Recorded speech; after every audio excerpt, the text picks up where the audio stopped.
I've been thinking more and more about the circular economy recently. Truly regenerative agriculture will return the nutrients back to the land. It may not be possible to bring it back to the exact piece of land, but starting to get it more of these nutrients back to any piece of land is the starting of getting to the goal of regenerative. Most of the articles this month fit into this idea, though mostly with carbon, since that's the hot topic these days. So, in case you're new here, let me introduce myself. I'm an author and independent agronomist from the Western Canadian prairies, specializing in climate smart agriculture. I focus on scientifically proven practices that benefit the planet and, just as importantly, farmers' economic sustainability. So be sure to visit my website, www.plantsdigsoil.com, to learn about my book, Practical Regeneration, and for the services that I offer for farmers and agribusiness. My business highlight this month will be short. Do you recall seeing me in the media, whether a quote or a full article, and want to find it again? I've got them all, or as many as I've been able to track down, in one place on my site. Check out the media page. If you want a sneak peek to this coming month's podcast episode, check out Alkali Patches Are Often Not What You Think. It's an article I wrote for the Lethbridge County newsletter this summer. I had a lot more that I couldn't fit into print, so I'll be bringing the entire article to the podcast. So let's go through the news this month that I found interesting. Now, of course, I'm going to start out with the podcast episode that I started with last month. It's called Making a Weed into a Crop.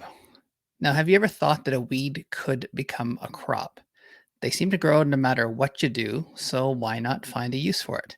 The plants we use today for crops have been around for centuries or even millennia. I heard about this new crop being developed from a weed, and it got me thinking, how do you go about this?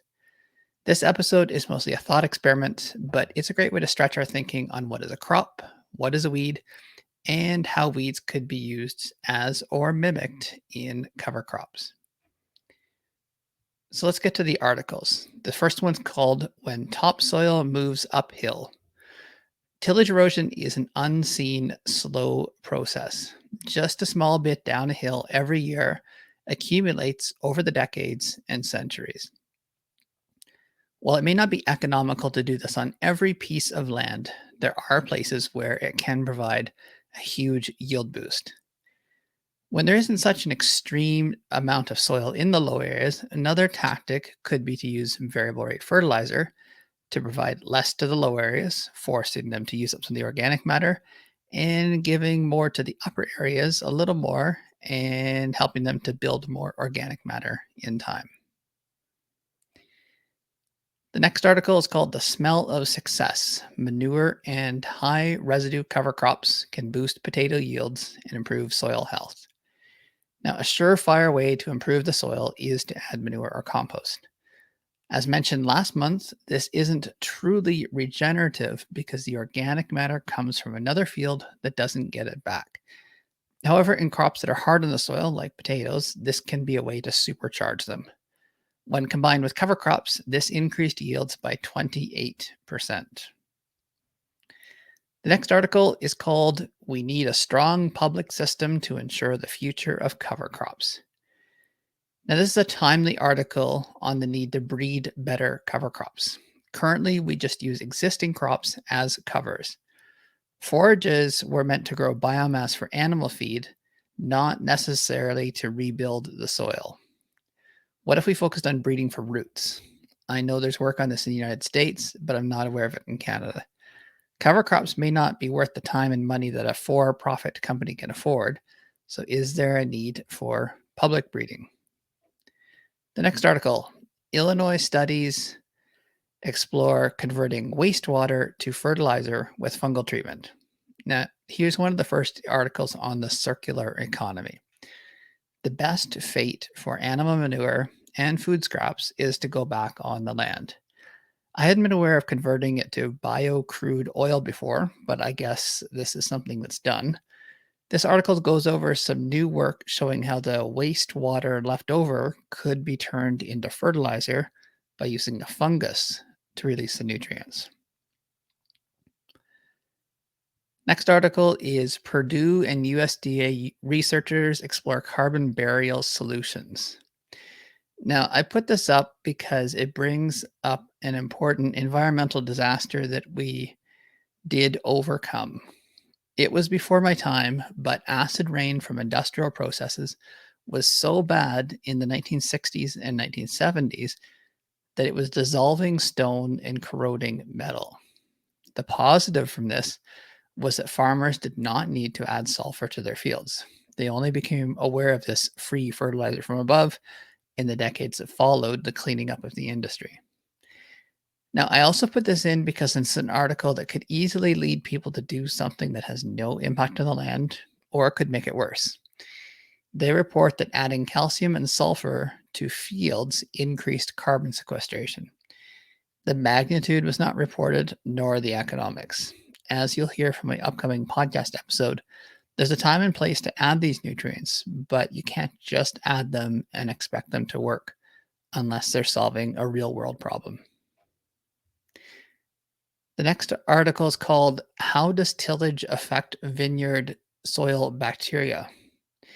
And it's another one where it could lead people to changing practices for no good reason. Now, the answer to the headline is this, and this is a quote. The results showed that tillage had no significant effect compared to the no-tilled samples in the study area. Water runoff and seasonally changed soil physical and chemical properties affected mainly the bacterial community structures. So my question is, why lead with tillage when it wasn't a factor?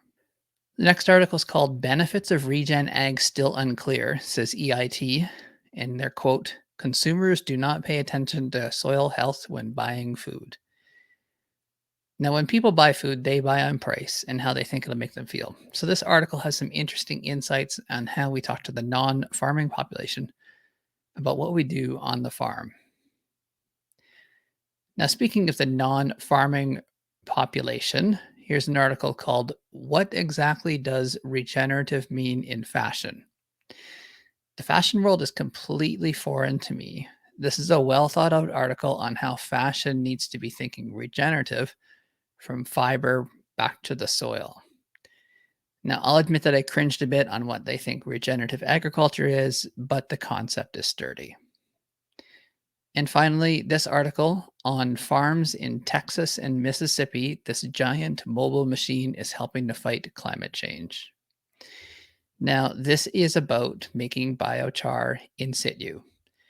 It wasn't clear if the biochar goes right back onto the land or is accumulated and sold, but the concept is to use local materials in mobile machines.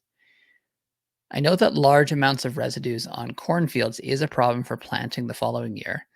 And I also know that residue breakdown does release greenhouse gases. In this article, they argue that they are interrupting this process and sequestering carbon by turning it into biochar and improving the productivity of the land. Now, I question the life cycle analysis of this. Are the emissions from the residues really higher than all the expense of machinery and fuel? Now, if it helps the land, it could be a good thing. However, I have worries that people see this and think that it's widely adaptable. Biochar works on acid soils. The origins of biochar are its use for thousands of years by tribes in the Amazon. In my area, with geologically young soils, the pH is high, and when you apply biochar, you either do nothing or you can lower the productivity of the soil. Now, to explore this in greater detail, why not check out my book?